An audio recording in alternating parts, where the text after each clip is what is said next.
just gonna have some fun with some hip hop. Little hip hop. That's all. Just relax. Hold on to your seats. Oh yeah, this is the total banger too.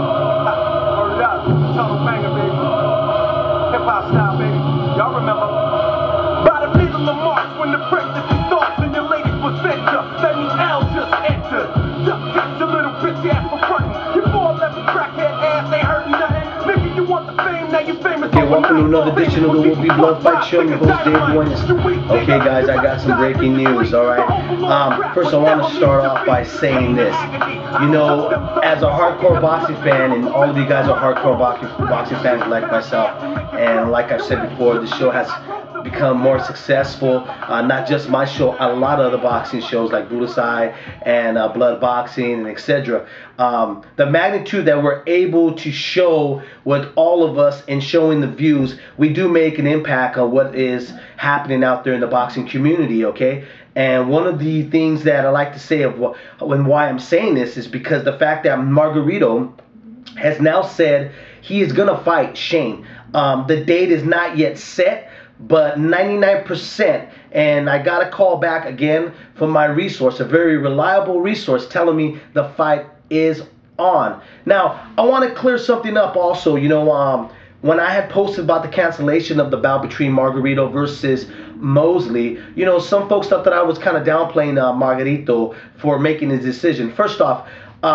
yeah, it is. Yeah, you're right. Obviously, Margarito has been ducked by plenty of fighters, and obviously he deserves the money that he's asking for. I'm not saying any of that, and I don't think I ever did say that, and I don't think any other fight fans were saying that either. But let's remember this: as a fight fan, and as you're a fight fan, we are paying fight fans. Okay, we're the ones that we're the reason why you're in the position of to ask for this money. We're the reason why that you're having these fights being brought to you. You know, you never bite the hand that feeds you. That's the first thing. That's the first rule in business, okay? Remember, we're the ones that dictate your, you know, all these fighters' career, you know? So, at me speaking as, you know, hey, why not fight Shane, or why not fight this person, or why not fight that person? I'm speaking in the view of a fight fan and as for myself. You know, some of us wanted to see Berto fight Mosley. Some of us wanted to see Margarito fight Mosley. Me personally, don't forget, I'm the one that was saying that Mosley should retire. Leave on that note, on that 12th round Mayorga bout, and I haven't went back on my word about that, okay? And I have not sat here and said, you know what, Mosley would win this fight against Margarito. I have never said any of those things and stuff, okay? But the fight is on, and it's due because of us, the fans, okay? Remember, the fans. Margarito's people heard the outcry of what we were saying. Margarito's people saw the impact that we were saying, that we were disappointed that this fight was off, okay? Now it's on. He said he's going to take the fight. It's going to be moving forward. They don't know exactly what date. It may be on the same day, which is January 24th, or it can move to February. We don't know. But there are no signs of the contract yet, but it is soon to be signed, and it is soon to be set, and the fight is soon to be on, and we definitely know there will be blood on that bout, okay? I will give you my prediction on another vid. I want to move on to some other stuff, okay? Paulie Malignaggi versus Ricky Hatton. My prediction was right. I had said, though, that Hatton would win on unanimous decision, but he got the TKO in the 11th round. Now, Buddy McGirt jumped in and stopped the fight.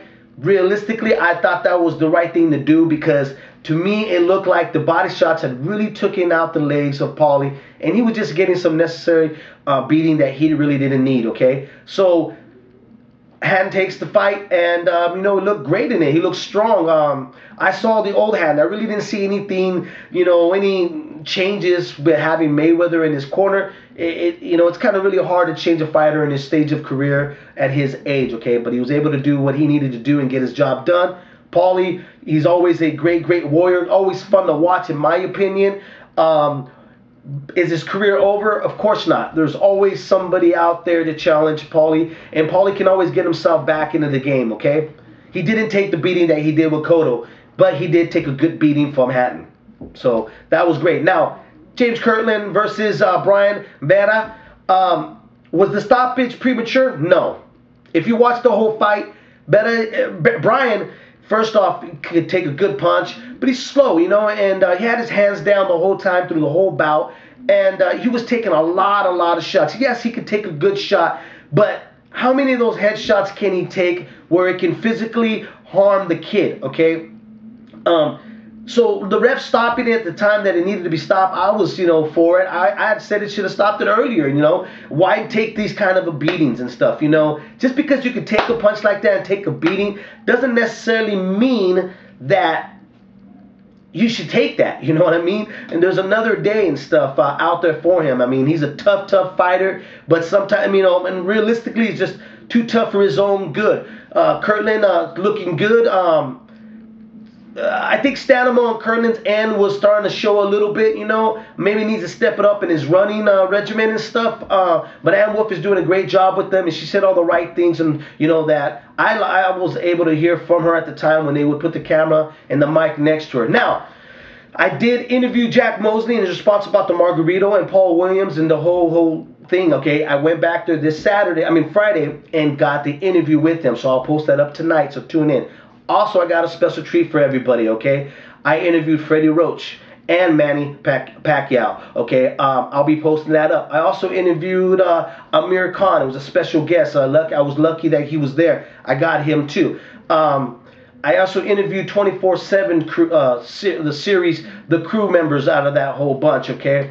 I was also able to interview Mexico's hottest prospect, which is Alejandro Perez, the Scorpion. I did a lot of stuff for you guys. If it wasn't for you guys, this has really nothing to do with me. It has a lot to do with all of the guys that are into boxing, hardcore boxing, that shows that boxing is not dead. We are alive and breathing. We are walking, and we're walking with great force through our sport, okay? So it's to you guys that keep me posting up vids, that make Blood post up vids, Budasai, my little man Riddler posting vids up and stuff like that. So keep just doing what you're doing, guys. You know what I'm saying? And you're making us a very strong voice in the boxing community. And I just want to thank everybody, all the subscribers, you know, that have been consistent viewers of my show, that have shown me great love and respect and support from the UK, Philippines, you know, from Mexico, Puerto Rico, from right here down from my home country, United States, you know. Just keep doing what you're doing, and let's keep doing what we want to do, which is what? Keep posting and show that we are a force to be reckoned with, you know. We're not just hardcore boxing fans. We can make a difference by voicing our opinion and showing the rest of the world that, you know what, our voice matters too. Anyways, I'm your host, Dave Duenas, and this was another edition of the Will Be Blood Fight Show.